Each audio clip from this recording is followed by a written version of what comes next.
அஞ்சான் சூர்யா அவர்களுக்கு அணிவித்து அவரது பிறந்த நாளை இங்கு செலிப்ரேட் பண்றோம்.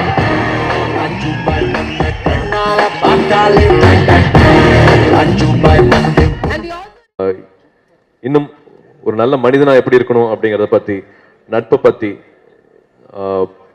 பாசிட்டிவா இருக்கணும் அப்படிங்கறத பத்தி இப்படி வரிசையா சொல்லிட்டே போலாம். அவருக்கு ஒரு வார்த்தை எனக்கு டப்புன்னு லிங்குசாமி சாருக்கு இன்னொரு பேர் இருக்கு அப்படின்னா வந்து அது அஜாத சத்ருன்னு சொல்லலாம்.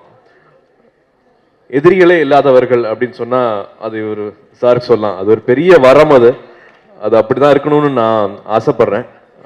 அவர்கிட்ட நான் நிறைய கத்துக்கிட்டேன். இதுல படத்துக்கு பேர் எப்படி வந்து பார்த்தா மேடையில் ஏற்கனவே சொல்லிட்டாங்க, தம்பி உடையான் படைக்கு அஞ்சான் அப்படின்னு. அது அப்படியே நிரந்தரமா இப்படியே இருக்கணும். உங்களை பார்த்து நிறைய பேர் இன்னும் கத்துக்கணும், எடுத்துக்காட்டா இருக்கணும், முன்னுதாரணமா இருக்கணும்.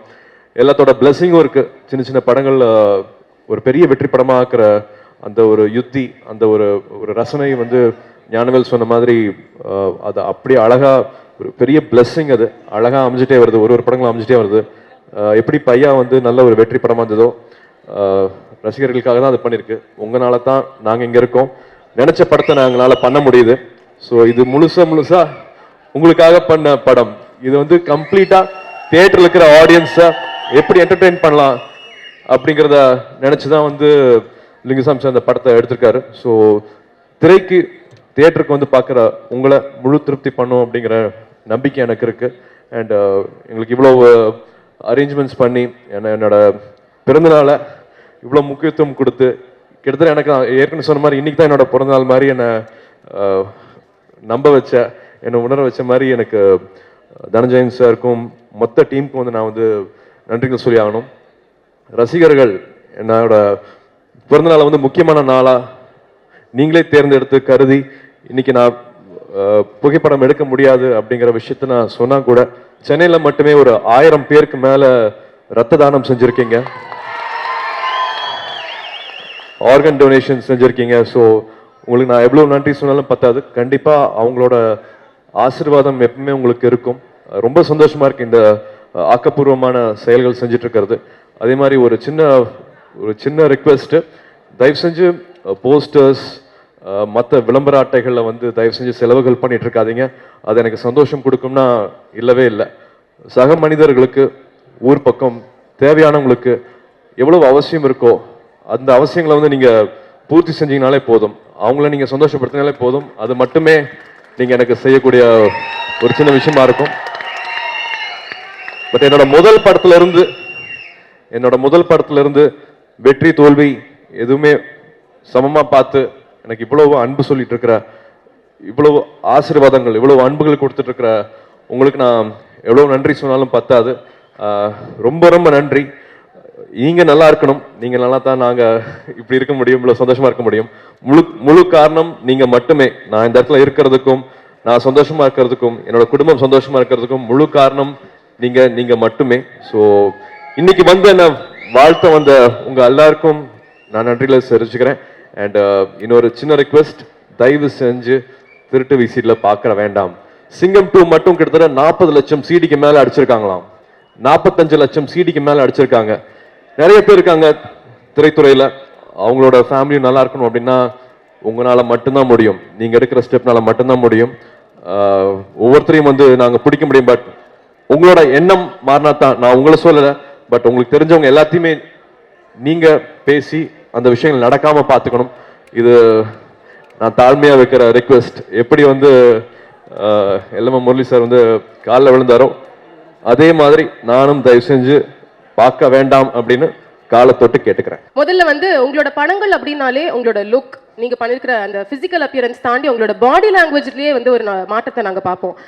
சிங்கம்ல பார்த்தோம், சிங்கம் 2லயே பார்த்தோம், வாரணம் ஆயிரம், ஒவ்வொரு படமுமே சொல்லலாம். ஸோ அஞ்சானை பொறுத்த வரைக்கும் பாடி லாங்குவேஜ்ல வந்து நீங்க என்ட்ரி கொடுக்கும்போது we can see a difference. அதை எப்படி ஒர்க் பண்ணீங்க? எல்லாமே டைரக்டர் கிட்ட இருந்து வரதுதான்.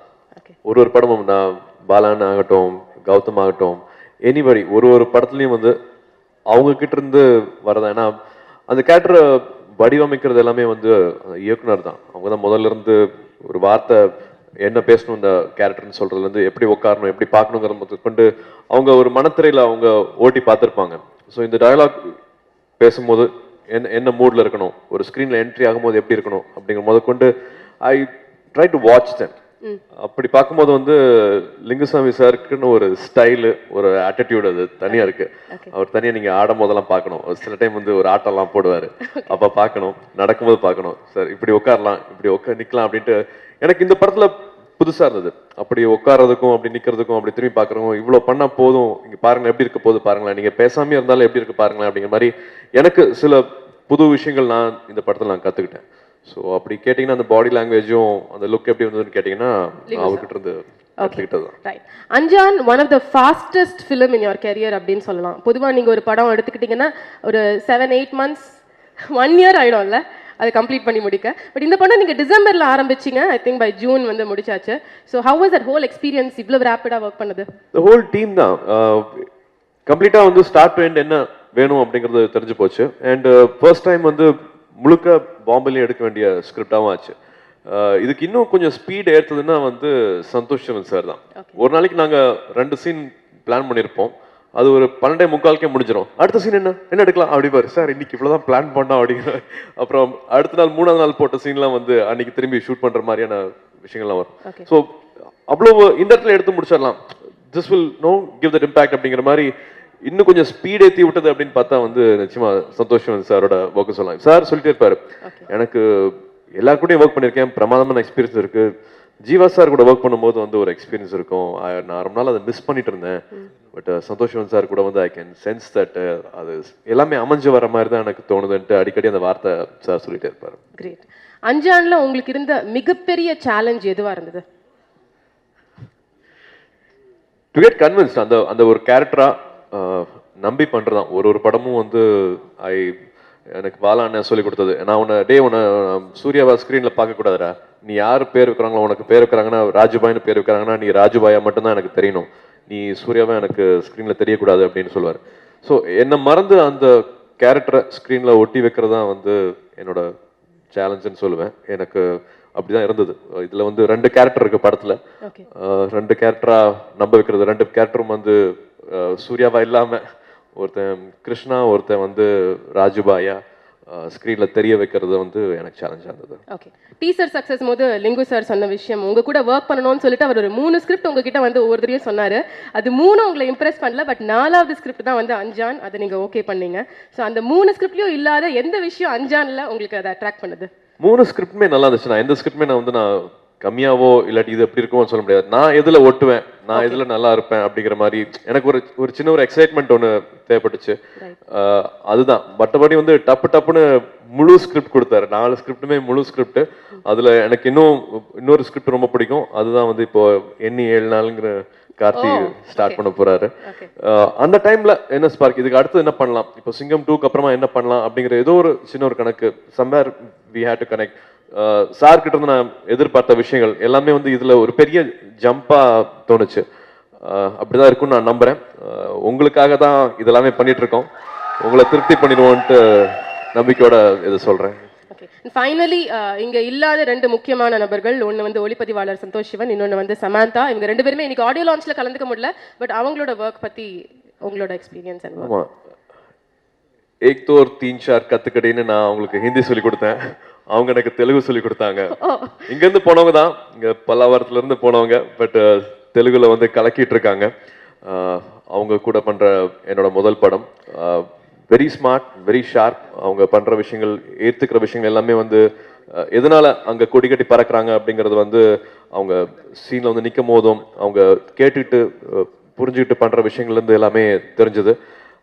எப்பவும் போல அவங்க வந்தாலே வந்து ஒரு கலக்கட்டம். அதுவும் பிருந்தா சாரோட நடை உடை பாவனை எல்லாமே அப்படியே மாறும். யூனிட்டே வந்து காத்துட்டு இருக்கோம் எப்போ சமந்தா வந்து ஸ்கெடியூல் வந்து ஜாயின் பண்ண போறாங்க அப்படின்ட்டு. அப்படியே அன்னைக்கு புது ட்ரெஸ் இருக்கும், ஃப்ரெஷ்ஷாக ஷேவ் பண்ணியிருப்பாங்க. யூனிட்டோட கலரே வந்து அன்னைக்கு மாறி வேற மாதிரி இருக்கும் யூனிட்டை பார்க்கறதுக்கு. Completely enjoy. கார்த்தி சொன்னான், நீ போனா வந்து ஒரு சும்மா ஒரு பிக்னிக் போயிட்டு அந்த மாதிரி இருக்கும், ஒரு ஜாலியாக ஒரு ஸ்கூல்ல படிச்ச பசங்க காலேஜ்ல படிச்ச பசங்களோட போயிட்டு அந்த மாதிரி இருக்கும்னு சொன்னான். அப்படிதான் எனக்கு இருந்தது.